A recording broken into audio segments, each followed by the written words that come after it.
Hello everyone, এখন আমি তোমাদের সঙ্গে পশ্চিমবঙ্গ মধ্যশিক্ষা পর্ষদের যে সিলেবাস, সেই সিলেবাসের দশম শ্রেণীর পঞ্চম অধ্যায়ে ভারত বলে যে চ্যাপ্টারটা আছে, সেই ভারতের যে প্রশাসনিক বিভাগ, অবস্থান এবং প্রশাসনিক বিভাগ সম্পর্কে আজকে আমি তোমাদের সঙ্গে আলোচনা করব।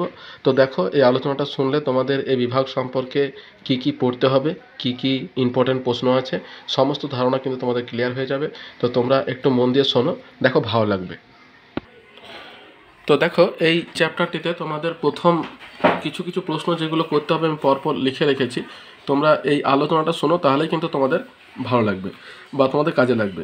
দেখো, প্রথম যে প্রশ্নটা আছে সেটা হচ্ছে ভারত পৃথিবীর মানুষের কাছে কী কী নামে পরিচিত। প্রথম যে প্রশ্নটা, আমরা ভারতবাসী এবং শুধুমাত্র ভারত নামেই কিন্তু পৃথিবীর কাছে ভারতের পরিচয় নয়, আরও তোমার তিনটে নাম আছে, অর্থাৎ টোটাল চারটে নাম ভারতের আছে। কি কি আছে বলো তো? একটা হচ্ছে তোমার ভারত, 2 নম্বর হচ্ছে ভারতবর্ষ, 3 নম্বর হচ্ছে ইন্ডিয়া, 4 নম্বর হচ্ছে হিন্দুস্থান। এই চারটে নামে কিন্তু ভারত পৃথিবীর কাছে পরিচিত। তাহলে এটা গেল প্রথম প্রশ্ন। তারপরে যেটা আছে দেখো, ভারতের অক্ষাংশ এবং দ্রাঘিমাংশগত অবস্থান কি। অর্থাৎ দেখো, আমরা পৃথিবীর ওপরে কোনো একটা স্থানের অবস্থান নির্ণয়ের জন্য কিন্তু অক্ষাংশ বা দ্রাঘিমাংশের সাহায্য নিয়ে থাকি। তো আমাদেরকে এখানে জানতে চেয়েছে যে ভারতের অক্ষাংশ এবং দ্রাঘিমাংশগত অবস্থানটা কি আছে। তো দেখো কি আছে, আমাদের ভারত এশিয়া মহাদেশের দক্ষিণ পূর্বে অবস্থিত একটা দেশ। এশিয়া মহাদেশের দক্ষিণ পূর্বে অবস্থিত একটা দেশ। দেখো আমি দেখাই, এটা হচ্ছে তোমার পৃথিবীর মানচিত্র। এই পৃথিবীর মানচিত্রে এইটা হচ্ছে এশিয়া মহাদেশ। এই যে এই অংশটা আছে, এটা হচ্ছে তোমার এশিয়া, এবং এই জায়গাটা হচ্ছে তোমার ভারত। হ্যাঁ, তাহলে যদি এটা এশিয়া মহাদেশ হয়, তাহলে আমি যদি দিক ভাগ করি, তাহলে এটা হচ্ছে তোমার পূর্ব, এটা হচ্ছে তোমার পশ্চিম, এটা উত্তর, এবং এদিকটা হচ্ছে তোমার দক্ষিণ। তাহলে এটা যদি এশিয়া মহাদেশ হয়, তাহলে ভারত কোন দিকে আছে? দক্ষিণ পূর্ব। ঠিক আছে, তাহলে ওই কথাটাই বলছে যে ভারত এশিয়া মহাদেশের দক্ষিণ পূর্বে অবস্থিত একটা দেশ। নিরক্ষরেখার উত্তরে, অর্থাৎ উত্তর গোলার্ধে, বুঝতে পেরেছো? অর্থাৎ আমরা যদি এইখানটার মানে এর যদি দ্রাঘিমাংশগত বা অক্ষাংশগত বিস্তার দেখি, তাহলে নিরক্ষরেখা কিন্তু এই বরাবর গেছে, বুঝতে পেরেছো? তাহলে যদি এটা নিরক্ষরেখা হয়, তাহলে আমরা আছি উত্তর গোলার্ধে, এটা উত্তর, এটা দক্ষিণ। সেটাই বলছে উত্তর গোলার্ধে এবং মূল মধ্যরেখার পূর্বে, অর্থাৎ মূল মধ্যরেখা যদি আমরা দেখি, তাহলে কিন্তু এই বরাবর গ্রিনিচ শহরের ওপর দিয়ে এরকম করে কিন্তু গেছে তোমার মূল মধ্যরেখাটি। তাহলে কোন দিকে আছে? এটা পূর্ব দিকে আছে। তাহলে আমাদের পৃথিবীতেও অবস্থান কোন দিকে? এশিয়া মহাদেশেও যেমন দক্ষিণ পূর্বে অবস্থান করছে, আমরা কিন্তু তোমার পৃথিবীতেও দক্ষিণ পূর্বেই অবস্থান করছি। মানে তোমার নিরক্ষরেখার তোমার উত্তরে আমরা অবস্থান করছি, বুঝতে পেরেছো? নিরক্ষরেখা যেটা আছে এটা উত্তরে, এবং মূল মধ্যরেখা যেটা আছে তার পূর্ব দিকে আমরা অবস্থান করছি। তাহলে দেখো, মূল মধ্যরেখার পূর্বে গোলার্ধে অবস্থিত, ভারত উত্তর পূর্ব গোলার্ধে অবস্থিত। অর্থাৎ আমাদের ভারত হচ্ছে পৃথিবীর উত্তর পূর্ব গোলার্ধে অবস্থিত একটা দেশ। ভারতের মূল ভূখণ্ড দক্ষিণে 8°4' উত্তর, অর্থাৎ ভারতের যে দক্ষিণ দিকটা আছে, এই যে দক্ষিণ অংশটা যেটা আছে কন্যাকুমারিকা, এটা কিন্তু নিরক্ষরেখা থেকে জাস্ট উপরে, অর্থাৎ 8°4' উত্তর থেকে উত্তরে তোমার 37°6' উত্তর পর্যন্ত বিস্তৃত। দেখো, উত্তরে 37°6' উত্তর অক্ষাংশ পর্যন্ত, জম্মু কাশ্মীর উত্তর সীমা পর্যন্ত বিস্তৃত। বুঝতে পেরেছ? তাহলে এটা হচ্ছে তোমার ভারতের অক্ষাংশগত বিস্তার। অর্থাৎ ভারত কিন্তু পৃথিবীর উত্তর পূর্ব গোলার্ধে অবস্থিত একটা দেশ, এবং এশিয়া মহাদেশের হচ্ছে তোমার দক্ষিণ পূর্বে অবস্থিত একটা দেশ। পরিষ্কার হয়েছে? তাহলে এটা কিন্তু মনে রাখবে। এরপরে দেখো যেটা আছে সেটা হচ্ছে যে ভারতের পূর্ব পশ্চিম উত্তর দক্ষিণ প্রান্তবিন্দুর নাম লেখো। তাহলে দেখো, ভারতের পূর্ব পশ্চিম উত্তর দক্ষিণ চারটাই কিন্তু আমাদেরকে জানতে হবে। পূর্বে কি আছে দেখো, পূর্বে হচ্ছে তোমার অরুণাচল প্রদেশের কিবিথু। হ্যাঁ, কয়রস্যি বয়রস্যি থয়রস্যু বা KIBITHU, কিবিথু, যেটা ভারতের পূর্বতম প্রান্তবিন্দু। বুঝতে পেরেছো? পশ্চিমে কি আছে? গুজরাটের মতিগ্রাম, হ্যাঁ, যেটা ভারতের পশ্চিম প্রান্তবিন্দু। উত্তরে কি আছে? জম্মু কাশ্মীর রাজ্যের ইন্দিরা কল। হ্যাঁ, ইন্দিরা কলটা ভারতের উত্তরের প্রান্তবিন্দু। আর দক্ষিণে কি আছে বলতো? নিকোবর দ্বীপপুঞ্জের ইন্দিরা পয়েন্ট। হ্যাঁ, এটা আমরা অনেক সময় আন্দামান নিকোবর বলে থাকি, কিন্তু আন্দামান আলাদা, নিকোবর আলাদা। তাহলে নিকোবর দ্বীপপুঞ্জের ইন্দিরা পয়েন্ট হচ্ছে ভারতের দক্ষিণতম প্রান্তবিন্দু।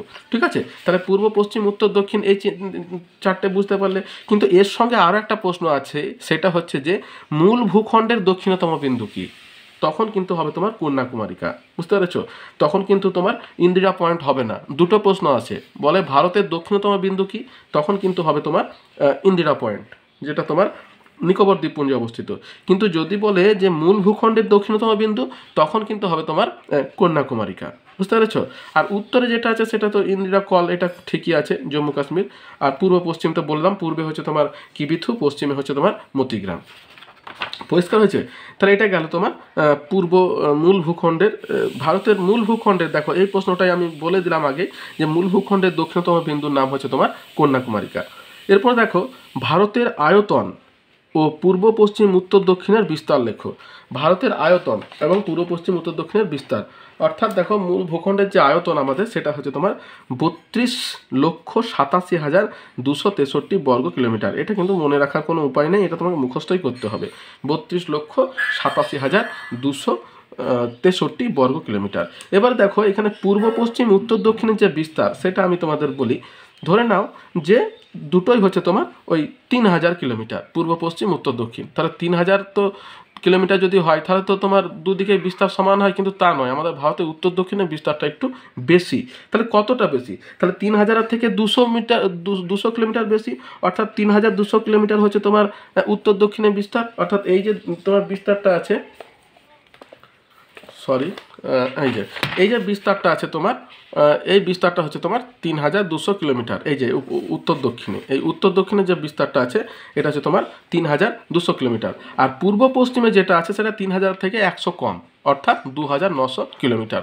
অর্থাৎ তোমরা 3,000টা মনে রাখবে। তাহলে 3,000 যদি আমাদের হয়, তাহলে এটা যেহেতু 3,000 কিলোমিটার, এই 3,000 কিলোমিটার থেকে 100 কম হচ্ছে পূর্ব পশ্চিমে, অর্থাৎ 2,900, আর 200 বেশি হচ্ছে তোমার উত্তর দক্ষিণে, অর্থাৎ 3,200। বুঝতে পারছো? তাহলে এটা মনে রাখবে, তাহলে কিন্তু তোমাদের সুবিধা হবে। তাহলে উত্তর দক্ষিণের বিস্তার হচ্ছে 3,200 কিলোমিটার, আর পূর্ব পশ্চিমের বিস্তার হচ্ছে 2,900 কিলোমিটার। পরিষ্কার হলো? এরপরে দেখো যে প্রশ্নটা দেওয়া আছে, সেটা হচ্ছে যে পূর্ব পশ্চিমের বিস্তার হলো। এবার বলছে ভারতের স্থলসীমার দৈর্ঘ্য এবং উপকূল রেখার দৈর্ঘ্য কত? দেখো আমাদের ভারত যেটা আছে, ভারতের কিন্তু বেশিরভাগ অংশটাই কিন্তু তোমার কি আছে, চারিদিকে সমুদ্র আছে, অর্থাৎ ভারত মহাসাগর। এর পূর্ব দিকে রয়েছে তোমার বঙ্গোপসাগর, পশ্চিমে আছে তোমার আরব সাগর। দুটোই কিন্তু ভারত মহাসাগরের অংশ, কিন্তু এই দুটো মানে পূর্ব এবং পশ্চিমে আছে। এবার দেখো যে উপকূল রেখা, অর্থাৎ যেখানে সমুদ্র আছে সেখানে তো কোনো সীমারেখা নেই, সেটা সমুদ্রের হচ্ছে উপকূল রেখা। আর যেখানে স্থলভাগ দ্বারা বেষ্টিত আছে, সেটা হচ্ছে তোমার সীমারেখা। তাহলে প্রশ্নটা বলেছে যে সীমারেখার দৈর্ঘ্য কত আর উপকূল রেখার দৈর্ঘ্যটা কত। দেখো স্থল সীমা হচ্ছে তোমার, সীমারেখার দৈর্ঘ্য হচ্ছে 1,500 কিলোমিটার। হ্যাঁ, 1,500 কিলোমিটার। দেখতে পাচ্ছ ভারতের স্থলসীমার মোট দৈর্ঘ্য প্রায় 1,500 কিলোমিটার, কিন্তু উপকূল রেখার দৈর্ঘ্য হচ্ছে তোমার 7,500 কিলোমিটার। এই দেখো 7,514 কিলোমিটার, অর্থাৎ তোমার 7,500। তাহলে উপকূল রেখার দৈর্ঘ্য হচ্ছে 7,500 কিলোমিটার, আর তোমার স্থল সীমারেখা, আন্তর্জাতিক সীমারেখা যেটা, সেটা হচ্ছে তোমার 1,500 কিলোমিটার। এরপরে দেখো যেটা আছে যে স্বাধীনোত্তর ভারতের রাজ্যগুলির বিন্যাস লেখো। দেখো আমাদের ভারতের যে স্বাধীনতা হয় 1947 সালে, তারপর তখন যে তোমার ভাগগুলো ছিল, অর্থাৎ যতগুলো রাজ্য ছিল, যতগুলো কেন্দ্রশাসিত অঞ্চল ছিল, সেগুলো কিন্তু বিন্যাস হতে হতে 2019 সালে কিন্তু সর্বশেষ তোমার বিন্যাসটা কিন্তু হয়ে থাকে। তো এখানে সেই প্রশ্নটাই তোমাকে বলেছে যে স্বাধীনোত্তর, অর্থাৎ স্বাধীনতার পরবর্তী সময় ভারতের রাজ্যগুলি কীভাবে বিন্যস্ত হয়। দেখো দেখায়, প্রথমে যেটা আছে সেটা হচ্ছে 1947 সালে 15ই আগস্ট, এটা হচ্ছে আমাদের ভারত স্বাধীনতা লাভ করে। এবং 1950 সালে এখানে কিন্তু সংবিধান রচনা হয়। 1950 সালে 26 জানুয়ারি ভারতে সংবিধান প্রবর্তিত হয়, এবং ভারত সার্বভৌম ধর্মনিরপেক্ষ গণতান্ত্রিক সাধারণতন্ত্রে পরিণত হয়। হয়েছে। স্বাধীনতার পর বেশ কয়েকটি দেশীয় রাজ্য ভারতে যোগ দেয়, অর্থাৎ এখন যে ভারত তোমরা দেখছো, সেই ভারত কিন্তু স্বাধীনতার সময়ে ছিল না। কিছু কিছু আঞ্চলিক মানে রাজ্য, দেশীয় রাজ্য কিন্তু ছিল, সেগুলো কিন্তু কি করলো, ভারতের সঙ্গে যুক্ত হলো। এবং এই যুক্ত করার যে পদক্ষেপ, সেখানে তোমার ওই আমাদের যে সর্দার বল্লভভাই প্যাটেল বিশেষ ভূমিকা পালন করেছিল। কয়েকটি মিলিত হয়ে রাজ্য সম্মেলন গঠন করে 1953 সালে রাজ্যগুলোকে সঠিকভাবে ভাগ করার জন্য স্থাপিত হয় রাজ্য পুনর্গঠন কমিশন। তাহলে 1950 সালে সংবিধান হলো, 1947 সালে দেশ স্বাধীন হলো, এবং 1953 সালে কি হলো, রাজ্য পুনর্গঠন কমিশন গঠন হলো। এরপর 1956 সালে 1 নভেম্বর রাজ্যগুলি পুনর্গঠন করা হয়, এবং সমগ্র ভারতকে 14টি রাজ্য 6টি কেন্দ্রশাসিত অঞ্চলে ভাগ করা হয়। তাহলে দেখো সর্বশেষ, অর্থাৎ 1956 সালে কিন্তু সর্বপ্রথম আমাদের ভারতে টোটাল 14টি রাজ্য এবং 6টি কেন্দ্রশাসিত অঞ্চল হিসাবে আত্মপ্রকাশ করে। তারপর থেকে আইন প্রণয়নের মাধ্যমে রাজ্যগুলিকে আরও ভাগ করা হয়। প্রথম যেটা ভাগ করা হয় সেটা কি 1956 খ্রিস্টাব্দে পুরুলিয়া, দেখো পুরুলিয়া কিন্তু পশ্চিমবঙ্গের মধ্যে ছিল না, এটা জেনে রাখো, পুরুলিয়া কিন্তু বিহারের মধ্যে ছিল। হ্যাঁ, এই যে তোমার পুরুলিয়া বিহার থেকে পশ্চিমবঙ্গে যুক্ত হয়, কিন্তু একটা কথা এখানে বলা হয়নি, কিন্তু আমি তোমাদের বলে রাখি, কাটিহার বলে একটা জেলা আছে বিহারে, সেটা কিন্তু পশ্চিমবঙ্গের মধ্যে ছিল। বুঝতে পেরেছ? তো তখন তোমার 1956 সালে কি হলো, তোমার এই পুরুলিয়া বলে যে জেলাটা তোমার বিহারের মধ্যে ছিল সেটা পশ্চিমবঙ্গের অন্তর্ভুক্ত করা হলো, আর পশ্চিমবঙ্গের যে কাটিহার বলে যে জেলাটা ছিল সেটা কিন্তু বিহারের অন্তর্ভুক্ত করা হয়েছিল। এখনও পর্যন্ত তোমরা যদি কাটিহার যাও তাহলে সেখানে কিন্তু এখনও অনেক বাঙালিদের দেখতে পাওয়া যায়। এরপরে কি হলো তোমার, এটা হয়েছে তোমার বিধানচন্দ্র রায়ের আমলে, তখন সিএম পশ্চিমবঙ্গের। এরপর দেখো 1960 সালে বোম্বাই ভেঙে মহারাষ্ট্র এবং গুজরাট তৈরি হয়। 1966 সালে পাঞ্জাব ভেঙে হরিয়ানা কেন্দ্রশাসিত অঞ্চল চণ্ডীগড় গঠিত হয়। তারপরে কি আছে, 1969 সালে আসাম থেকে মেঘালয় গঠিত হয়। 1970 সালে হিমাচল প্রদেশ গঠিত হয়। 1971 সালে মণিপুরে ত্রিপুরা মেঘালয় পূর্ণাঙ্গ রাজ্যের মর্যাদা পায়। 1975 সালে সিকিম অঙ্গরাজ্যে পরিণত হয়। 1986তে মিজোরাম, অরুণাচল এবং 1987তে গোয়া পূর্ণাঙ্গ রাজ্যে পরিণত হয়। 2007 সালে মধ্যপ্রদেশ ভেঙে ছত্তিশগড়, উত্তরপ্রদেশ ভেঙে উত্তরাখণ্ড এবং বিহার ভেঙে ঝাড়খণ্ড গঠিত হয়, এবং 2014 সালে 2 জুন অন্ধ্রপ্রদেশ থেকে ভেঙে তেলেঙ্গানা রাজ্যের সৃষ্টি হয়। এটা কিন্তু তোমার ভারতের নবীনতম রাজ্য বলতে পারো। দেখো এখানে দেওয়া আছে ভারতের নবীনতম রাজ্য হচ্ছে তোমার তেলেঙ্গানা। এবং 2019 সালে অক্টোবর মাসে, দেখো এটা কিন্তু একটা গুরুত্বপূর্ণ দিক, বলছে 2019 সালের অক্টোবর মাসে কিন্তু কাশ্মীর পূর্ণ রাজ্যের মর্যাদা হারিয়ে 2টি পৃথক কেন্দ্রশাসিত অঞ্চল জম্মু কাশ্মীর এবং লাদাখে পরিণত হয়। তাহলে 2019 সালে কি হলো, একটা রাজ্য কিন্তু আমাদের ভারতবর্ষের থেকে কমে গেল এবং 2টি কেন্দ্রশাসিত অঞ্চল বেড়ে গেল। কি জম্মু কাশ্মীর এবং লাদাখ। ঠিক আছে, তাহলে এটা হচ্ছে আমাদের ভারতের যে রাজ্য পুনর্গঠন স্বাধীনতার পরে তারই শেষ, অর্থাৎ 2019 সালে কিন্তু শেষ হয়েছিল। এটা হয়েছিল তোমার ওই 370 ধারা ভেঙে, অর্থাৎ এটা আমি তোমাকে পরে আলোচনা করছি আরেকটা ইয়েতে। এরপর দেখো কি আছে, বলছে বিন্যাস লেখো। এরপর দেখো সর্বশেষ পুনর্বিন্যাস অনুসারে বর্তমানে ভারতের অঙ্গরাজ্য এবং কেন্দ্রশাসিত অঞ্চল কয়টি? এটাই তোমাদের মানে যেটা তোমার শেষে বললাম সেটাই প্রশ্ন আকারে আবার তোমার দেওয়া হয়েছে যে সর্বশেষ অনুযায়ী ভারতে অঙ্গরাজ্য এবং কেন্দ্রশাসিত অঞ্চল কয়টি। সর্বশেষ কখন হলো তাহলে 2019। তাহলে দেখো 5ই আগস্ট 2019 বলছে ভারতের সংবিধানের 35A এবং 370 ধারা বাতিল করে জম্মু এবং কাশ্মীর রাজ্যকে ভেঙে দেওয়া হলো, অর্থাৎ জম্মু কাশ্মীর মানে রাজ্যের সংখ্যাটা কিন্তু একটা কমে গেল, ভেঙে জম্মু কাশ্মীর এবং লাদাখ নামে 2টি কেন্দ্রশাসিত অঞ্চল গঠন করা হয়। এই জন্য বর্তমানে ভারতের অঙ্গরাজ্য এবং কেন্দ্রশাসিত অঞ্চলের সংখ্যা হচ্ছে 28টি হচ্ছে রাজ্য এবং 9টি হচ্ছে কেন্দ্রশাসিত অঞ্চল। আগে কি ছিল, আগে ছিল আমাদের 29টি রাজ্য ছিল এবং 7টি তোমার 8টি ছিল কেন্দ্রশাসিত অঞ্চল। সেখানে কি হলো তোমার 7টি ছিল কেন্দ্রশাসিত অঞ্চল, 7টি ছিল কেন্দ্রশাসিত অঞ্চল। সেখানে কি হলো 29টির জায়গায় 28টি রাজ্য হলো এবং কেন্দ্রশাসিত অঞ্চল আরও 2টি বেড়ে গেল, নিয়ে 9টি হলো তোমার কেন্দ্রশাসিত অঞ্চল। তাহলে বর্তমানে অর্থাৎ 2025 সালে যদি আমাদের বলা হয় তাহলে ভারতের রাজ্যের সংখ্যা হচ্ছে তোমার 28টি, কেন্দ্রশাসিত অঞ্চলের সংখ্যা হচ্ছে তোমার 9টি। পরিষ্কার হয়েছে? এরপরে দেখো কি আছে, ভারতের প্রতিবেশী দেশগুলির নাম লেখো, অর্থাৎ আমাদের ভারতের যে প্রতিবেশী দেশগুলো আছে তাদের নাম লিখতে বলছে। তো এটা তোমার কি পূর্ব পশ্চিম উত্তর দক্ষিণ এরকম ভাগ করে তোমাদের লিখতে হবে ভারতের প্রতিবেশী দেশগুলির নাম। তাহলে দেখো ভারতের উত্তরে কি আছে, ভারতের উত্তরে আছে চীন, নেপাল, ভুটান। হ্যাঁ, অর্থাৎ আমাদের যে এই যে ভারতের ম্যাপটা আছে উত্তরে আছে তোমার এরকম জায়গাতে আছে তোমার চীন, তারপরে নেপাল, ভুটান। ঠিক আছে, উত্তরে নেপাল, ভুটান আর চীন আছে এরকম জায়গাতে। এরপরে দেখো কি আছে, উত্তর পশ্চিমে সংকীর্ণ সীমানায় আফগানিস্তান, অর্থাৎ দেখো এই যে পাকিস্তান আছে এইরকম জায়গাতে আছে তোমার আফগানিস্তান। বুঝতে পারছো, সংকীর্ণ সীমানায় সামান্য অংশ কিন্তু বর্ডার আছে আফগানিস্তানের সঙ্গে আমাদের। তারপরে কি আছে, পূর্ব দিকে আছে তোমার মায়ানমার এবং বাংলাদেশ, অর্থাৎ এই যে পূর্ব দিকটা আছে এইরকম জায়গাতে ঢুকে আছে বাংলাদেশ। বাংলাদেশে কিন্তু প্রায় 3 দিকেই ভারতের সীমা, মাঝখানে ঢুকে আছে বদ্বীপের মতো। বুঝতে পেরেছো? আর দক্ষিণ দিকটা ওই সুন্দরবন বা বঙ্গোপসাগরের সঙ্গে উন্মুক্ত আছে। বাকি তিনটে দিকই কিন্তু তোমার বাংলাদেশের সঙ্গে কিন্তু আমাদের ভারতের সীমা আছে। তাহলে বাংলাদেশ আছে, আর এরকম জায়গাতে আছে তোমার মায়ানমার। ঠিক আছে, এই জায়গাটা হচ্ছে তোমার মায়ানমার। তাহলে পূর্ব দিকে দুটি প্রতিবেশী দেশ হচ্ছে তোমার বাংলাদেশ এবং মায়ানমার। দক্ষিণে কি আছে? শ্রীলঙ্কা এবং মালদ্বীপ। হ্যাঁ, শ্রীলঙ্কা, দেখো এই দেখো শ্রীলঙ্কা এবং মালদ্বীপ, এই দুটো তোমার আছে আমাদের দক্ষিণে। এই যে হচ্ছে শ্রীলঙ্কা এবং এই জায়গাটা হচ্ছে মালদ্বীপ, যেটা ভারতের সবথেকে ক্ষুদ্রতম প্রতিবেশী দেশ।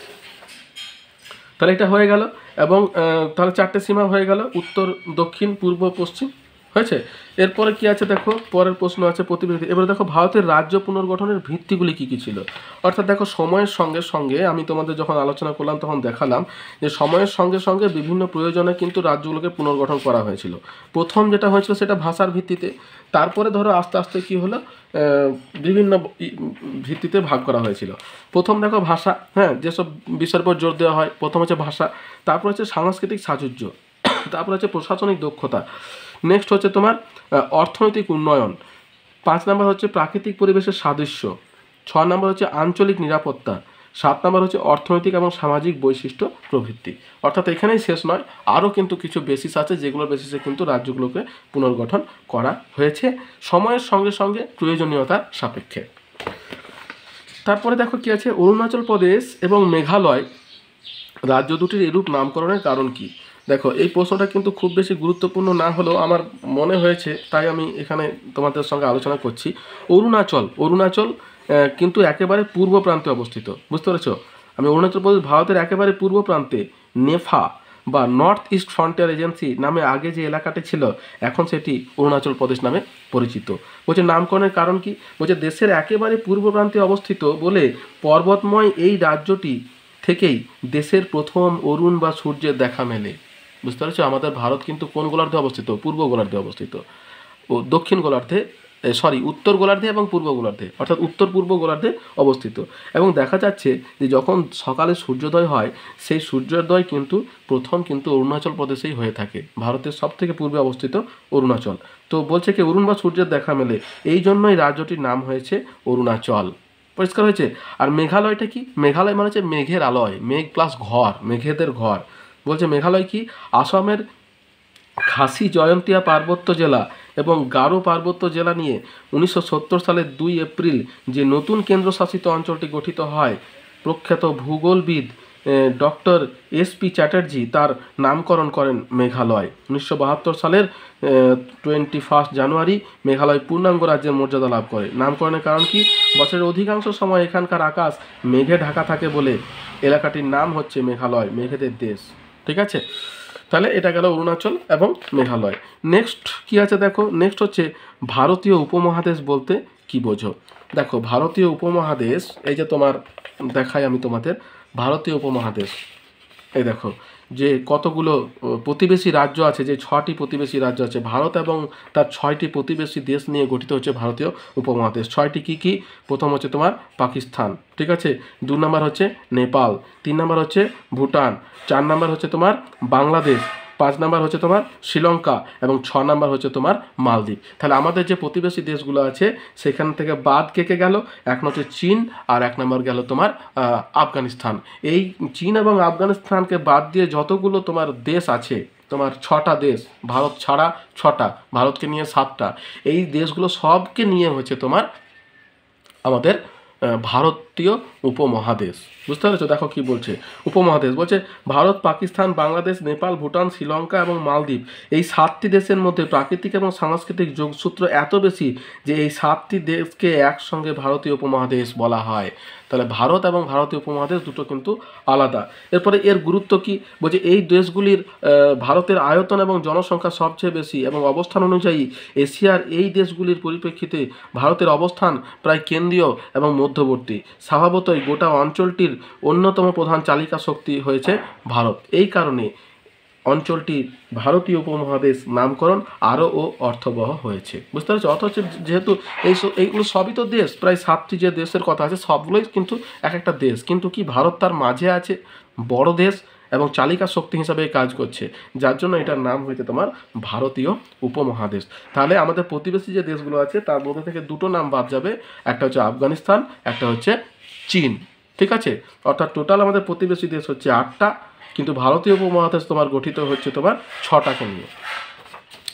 এরপরে প্রশ্ন কি আছে দেখো, বলছে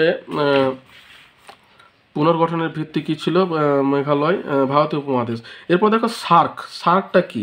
সার্ক হচ্ছে 1985 সালে, অর্থাৎ স্বাধীনতার জাস্ট 1 বছর পরেই কিন্তু 4 ডিসেম্বর ভারত, পাকিস্তান, বাংলাদেশ, নেপাল, ভুটান, শ্রীলঙ্কা এবং মালদ্বীপ, ঠিক আছে, যেগুলো ভারতীয় উপমহাদেশের অংশ, তার মধ্যে এই 7টি দেশ, হ্যাঁ ভারতীয় উপমহাদেশগুলোই, এই 7টি দেশ নিয়ে গঠিত হয় সার্ক, অর্থাৎ south Asian association of regional cooperation, ঠিক আছে, গঠিত হয়। পরবর্তীকালে 2007 সালে কিন্তু আফগানিস্তান এটার সঙ্গে যুক্ত হয়, অর্থাৎ প্রথমে ছিল শুধুমাত্র ভারতীয় উপমহাদেশের মধ্যে, কিন্তু আফগানিস্তান কিন্তু এটার সঙ্গে তোমার যুক্ত হলো 2007 সালে, মানে অনেক পরে, হ্যাঁ, নিয়ে সংখ্যা বেড়ে হলো তোমার টোটাল 8টা। হ্যাঁ, উদ্দেশ্য কি?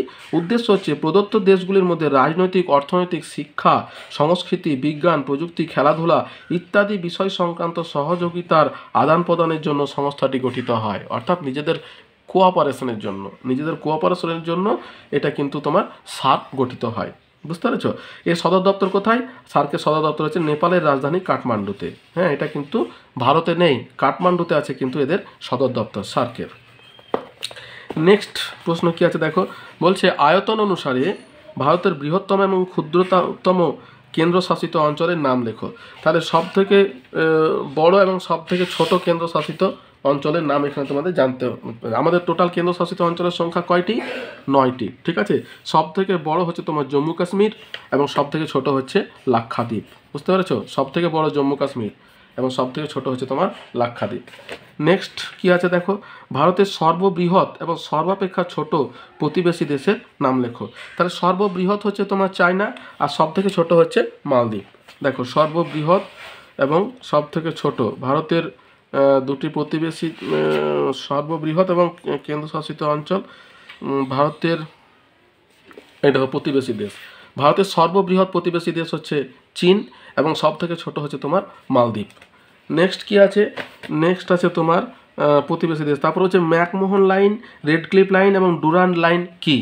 দেখো, এইটা কিন্তু তোমাদেরকে জানতে হবে। ম্যাকমোহন লাইন এগুলো হচ্ছে তোমার বর্ডার, অর্থাৎ আমাদের ভারতের সঙ্গে তোমার পাকিস্তান, চায়না এবং অন্যান্য দেশের যে বর্ডার আছে সেই বর্ডারগুলো কিন্তু এক একটা নাম আছে। বুঝতে পেরেছো? সেই নামগুলো কি কি দেখো এখানে দেওয়া আছে। বলছে ভারত এবং পাকিস্তানের যে সীমারেখা, সেই সীমারেখাটা কিন্তু রেড ক্লিফ লাইন নামে পরিচিত, ভারত এবং পাকিস্তান। হয়েছে? এবার দেখো, ভুটান থেকে অরুণাচল প্রদেশ থেকে ভারত চীন সীমারেখাটা, ভারত চীনের যে সীমারেখাটা সেটা ম্যাকমোহন লাইন নামে পরিচিত। তাহলে প্রথমে গেল রেড ক্লিফ লাইন, তারপরে গেল ম্যাকমোহন লাইন। হয়েছে? এবারে পাকিস্তান এবং আফগানিস্তান, এটা তোমার পাকিস্তান আফগানিস্তান সীমারেখা ডুরান্ড লাইন, এটা তোমার আমাদের ভারতবর্ষের মধ্যে কিন্তু পড়ছে না, ঠিক আছে। তাহলে তোমার ভারত এবং পাকিস্তান হচ্ছে রেড ক্লিফ, ভারত এবং চায়না হচ্ছে ম্যাকমোহন, আর পাকিস্তান আফগানিস্তানের মধ্যে হচ্ছে তোমার ডুরান্ড লাইন। পরিষ্কার হয়েছে? তাহলে এই 3টে প্রশ্নের উত্তর পাওয়া গেল যে ডুরান্ড লাইনটা কি। এরপর দেখো হচ্ছে ভারতের সবচেয়ে দীর্ঘ সীমারেখা বা আন্তর্জাতিক সীমারেখা কোন প্রতিবেশী দেশের সঙ্গে রয়েছে? বাংলাদেশ সব থেকে বেশি। এই দেখো কি বলছে, বলছে বাংলাদেশের সঙ্গে ভারতের সবচেয়ে দীর্ঘ আন্তর্জাতিক সীমারেখা, অর্থাৎ এই যে দেখো বাংলাদেশ যে আছে তোমার 3 দিক থেকে কিন্তু ভারত দ্বারা বেষ্টিত, মাঝে দ্বীপের মতো বাংলাদেশ অবস্থান করছে, আর দক্ষিণে আছে তোমার সুন্দরবন, আর সামান্য অংশ মায়ানমারের সঙ্গে আছে। হ্যাঁ, তাহলে দেখো এবার নেক্সট কী আছে দেখো, আন্তর্জাতিক কোন প্রতিবেশী দেশের সঙ্গে রয়েছে? তাহলে এটা হবে বাংলাদেশ। তাহলে হচ্ছে ভারতের বৃহত্তম এবং ক্ষুদ্রতম রাজ্যের নাম লেখো। তাহলে আমাদের ভারতের বৃহত্তম রাজ্য কোনটি? ভারতের বৃহত্তম রাজ্য হচ্ছে রাজস্থান, ঠিক আছে। দেখো ক্ষেত্রফল ফলে বর্তমানে রাজস্থান ভারতের বৃহত্তম এবং গোয়া হচ্ছে তোমার ক্ষুদ্রতম রাজ্য। সব থেকে বড় রাজস্থান এবং সব থেকে ছোট হচ্ছে তোমার গোয়া। তারপর হচ্ছে ভারতের কোন কোন রাজ্যের ওপর দিয়ে কর্কটক্রান্তি রেখা গেছে? দেখো কর্কটক্রান্তি রেখা কিন্তু আমাদের ভারতের ওপর দিয়ে গেছে, এই একটা 37 ডিগ্রি উত্তর, এবং কোন কোন তোমার রাজ্যের ওপর দিয়ে গেছে সেটাই কিন্তু এখানে বলেছে। তাহলে দেখো মোট 8টি রাজ্যের ওপর দিয়ে গেছে, ভারতের মোট 8টি রাজ্যের ওপর দিয়ে কর্কটক্রান্তি রেখা গেছে। কোন কোন রাজ্য? প্রথমে হচ্ছে গুজরাট, তারপর হচ্ছে রাজস্থান, নেক্সট হচ্ছে মধ্যপ্রদেশ, তারপর ছত্তিশগড়, তারপর ঝাড়খণ্ড, পশ্চিমবঙ্গ, ত্রিপুরা, মিজোরামের ওপর দিয়ে কর্কটক্রান্তি রেখা প্রসারিত হয়েছে। 37° উত্তর।